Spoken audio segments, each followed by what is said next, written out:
खबर दिन भर देख रहे हैं आप और इस वक्त की बड़ी खबर जानिए आप। मुंबई में क्रूज ड्रग्स केस में आरोपों से घिरने के बाद एनसीबी के जो जोनल डायरेक्टर हैं समीर वानखेड़े, अब उनके ऊपर जो आरोप लगाए जा रहे हैं उस पर समीर वानखेड़े ने पलटवार किया है।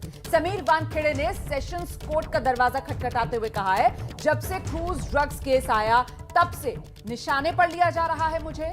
वानखेड़े ने यह भी कहा कि उन्हें धमकाया जा रहा है, जांच पर असर डाला जा रहा है। वानखेड़े के मुताबिक उनकी मृत मां, पिता और परिवार को भी इस पूरे विवाद में जबरदस्ती घसीटा जा रहा है। इस पर कोर्ट को संज्ञान लेना चाहिए। वानखेड़े ने कहा है कि वो किसी भी तरह की जांच के लिए पूरी तरह तैयार हैं। वानखेड़े ने गवाह प्रभाकर साइल के आरोपों पर कहा कि क्रूज ड्रग्स केस के गवाहों को धमकाया जा रहा है।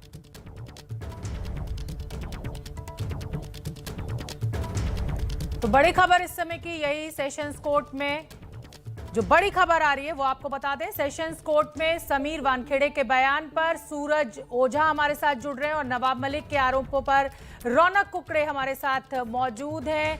मैं रुक करना चाहूंगी सूरज ओझा, पहले आपका सेशंस कोर्ट में जिस तरीके से आर्यन खान को बेल नहीं मिली और अब ये एक नया विवाद खड़ा हो गया है कि जो पंच बनाए गए थे, 2 पंच जो इस पूरे मामले के बनाए गए थे, जिनके सामने ये दिखाया गया कि रेड हुई और किस तरीके से बरामदगी हुई, उसी में से एक पंच विरोध में चला गया है समीर वानखेड़े के। कहा जा रहा है कि ब्लैंक पेपर्स पे साइन कराए गए, तो कहीं ना कहीं ये केस पूरा कमजोर हो गया। और आज क्या होने वाला है सेशंस कोर्ट में?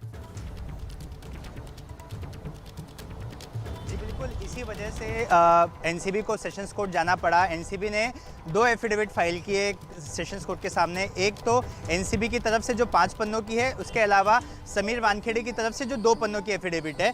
दोनों में जिसमें समीर वानखेड़े की एफिडेविट है उसमें उन्होंने कहा कि उन्हें कोई एक पॉलिटिशियन है जो ज़बरदस्ती उन्हें पर्सनल टारगेट कर रहा है, उनके घर वालों को घसीटा जा रहा है, उनकी डेड मदर को इसमें इन्वॉल्व किया जा रहा है, उनके पिताजी को इन्वॉल्व किया जा रहा है, उनकी पर्सनल लाइफ को इन्वॉल्व की जा रही है और उनकी इंटीग्रिटी पे सवाल उठाए जा रहे हैं। इसी के साथ साथ जो एनसीबी ने अपनी एफिडेविट दायर की उसमें जो पंच था, जिस पंच ने एफिडेविट कल सबके सामने आया था, उस एफिडेविट को पूरा झूठा बताया, फर्जी बताया और साथ ही कहा कि आप सीक्वेंस ऑफ इवेंट समझिए, ये पूरी घटना 2 और 3 तारीख की है, लेकिन अब जाकर ये बंदा, ये जो शख्स है, ये बाहर आ रहा है और इस तरह की एफिडेविट दे रहा है। इससे ही आप समझ सकते हैं कि ये किस तरह की इंटेंशन से सामने आ रहा है और इसी वजह से इनकी जो केस है इस पे इसका असर पड़ रहा है। साथ ही इन एफिडेविट का संज्ञान लेने के लिए कोर्ट से आग्रह किया गया है कि कोर्ट इसका संज्ञान ले। संज्ञान लेने के बाद जो इस तरह की एफिडेविट फाइल की जा रही है इस पर कोर्ट किसी तरह का एक आदेश पास करे, ताकि भविष्य में कुछ ऐसी चीज़ें ना हो जिस वजह से ये जो केसेस हैं, जैसे 94/21 क्रूज ड्रग्स केस का सीआर नंबर है,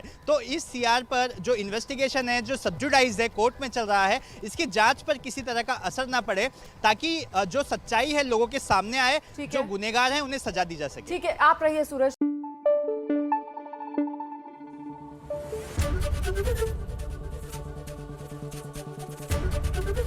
एबीपी न्यूज आपको रखे आगे।